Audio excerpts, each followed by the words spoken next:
Carl Jung made a disturbing discovery. It wasn't just about empathy. It was about why caring people feel hatred from the very people they try to help, and why this reveals hidden truths about human relationships that most people refuse to see. Jung documented what I call helper's paradox syndrome. It's a pattern where sensitive people offer genuine help and support to others, only to face hostility, anger, or rejection from those same people. Jung found this pattern disturbing because these empathic helpers unknowingly triggered what he called shadow confrontation in the people they helped. When empaths offer assistance, they force others to face their own neediness and vulnerability. This creates psychological discomfort that often shows up as anger toward the helper. What made this discovery so significant was its predictability. Jung could actually forecast that genuine empathic help would often trigger defensive reactions and even hatred. Not because the help was unwanted, but because it activated unconscious shame and wounded pride. The patient who became an enemy. Jung's breakthrough came through a clinical case that changed everything he thought about human gratitude. A close friend had consistently supported a patient during months of crisis. This friend provided emotional support, practical help, and unwavering presence during the patient's darkest period. Then something unthinkable happened. The patient began expressing intense irritation toward this helpful friend. Complaints that the friend was too much, overwhelming, and making me feel weak. Despite receiving only kindness, the patient started avoiding and eventually rejecting their most supportive relationship. Jung discovered something chilling through his analysis. The patient's hostility wasn't about the friend's actions. It was about what the friend's help revealed about their own psychological state.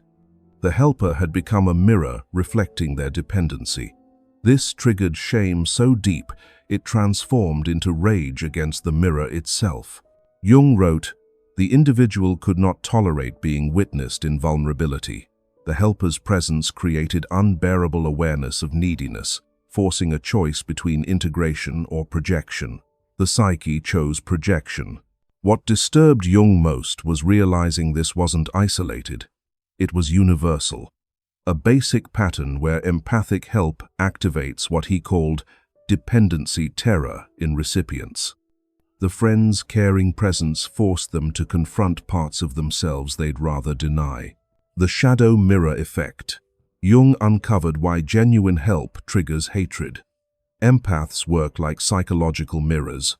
They reflect the recipient's true emotional reality, creating unbearable self-awareness that gets pushed outward onto others. Jung identified 3 stages in this mirror process. Stage 1. Unconscious reflection. When empaths offer help, they naturally tune into others' emotional states and needs. This creates what Jung called involuntary mirroring. The empath's responses reflect back the recipient's real emotional condition, bypassing their protective mask. Recipients sense being seen through in ways that feel exposing, even when the empath has no intention of judging them. Stage 2. Shadow activation. This mirroring activates what Jung called disowned dependency material in recipients. Their unconscious shame about needing help or appearing incomplete suddenly becomes visible through the empath's caring response.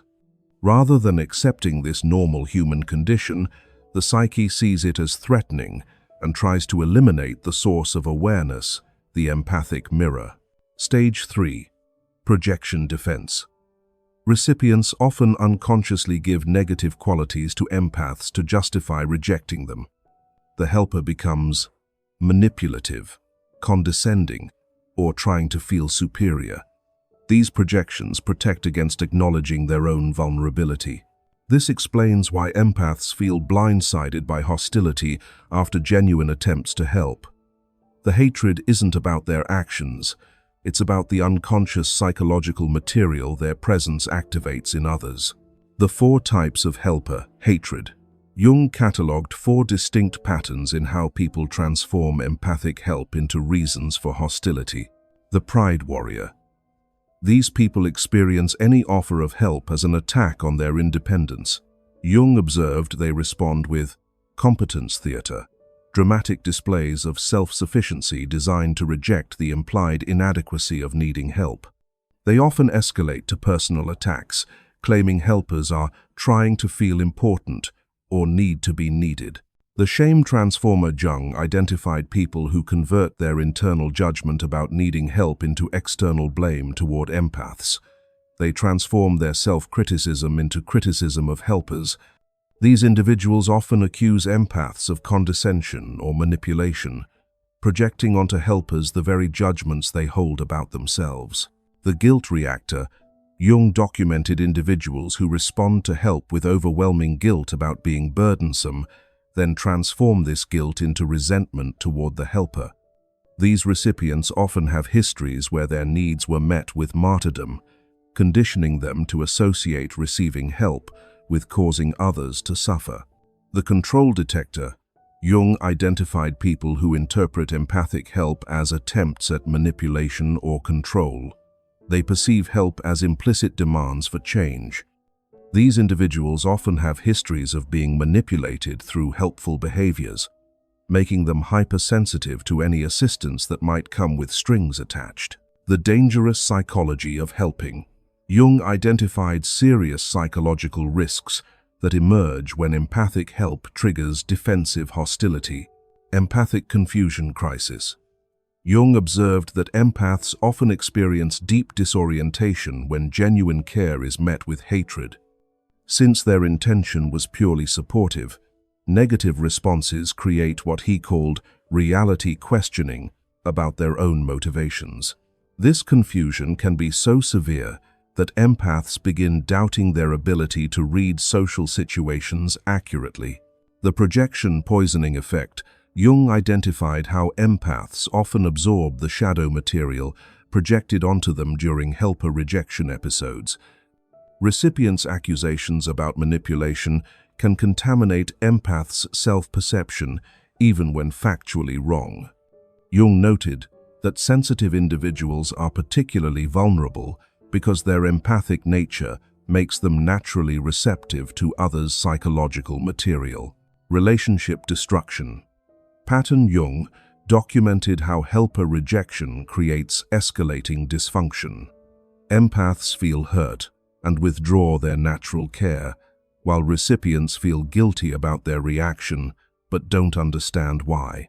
This creates what Jung called mutual avoidance spirals, where both parties start walking on eggshells. Jung's solution framework. Jung developed approaches to help both empaths and recipients navigate these dynamics. For empaths, he emphasized conscious helping protocols, asking permission before offering help, framing assistance as collaboration rather than rescue, and respecting others' right to decline help without taking it personally.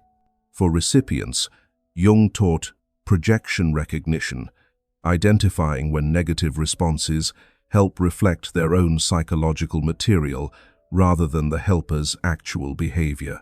Jung also emphasized shadow integration recipients, learning to accept that needing help is part of normal human experience rather than projecting their discomfort onto helpers. The freedom in understanding.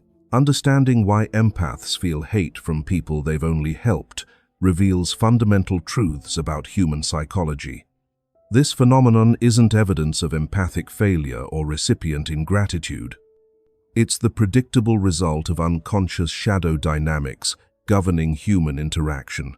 When empaths offer genuine help, they often trigger shame and dependency fears in recipients who haven't integrated their own vulnerability. The resulting hostility reflects internal psychological struggles rather than an accurate assessment of the empath's character. For empaths, recognizing these dynamics provides freedom from personalizing defensive responses to genuine care. Understanding projection mechanisms allows for maintaining natural empathy while developing appropriate boundaries. Your empathic nature remains valuable precisely because it connects with authentic human needs, even when that connection initially triggers defensive responses. The goal isn't eliminating helper rejection, but understanding it as information about unconscious processes rather than evidence of personal failure. If you felt confused by someone's hostility after you genuinely tried to help them, remember, it wasn't really about you. Your recognition of these shadow dynamics helps free both yourself and others from unconscious projection patterns that damage potentially beneficial relationships. If this message spoke to something deep inside you, don't keep it to yourself. Like, share, and subscribe, not just for more content, but to join a growing space where truth, healing, and self-discovery matter. This is Psyche Thera, and your journey is just beginning. Thanks for watching. See you in the next dimension.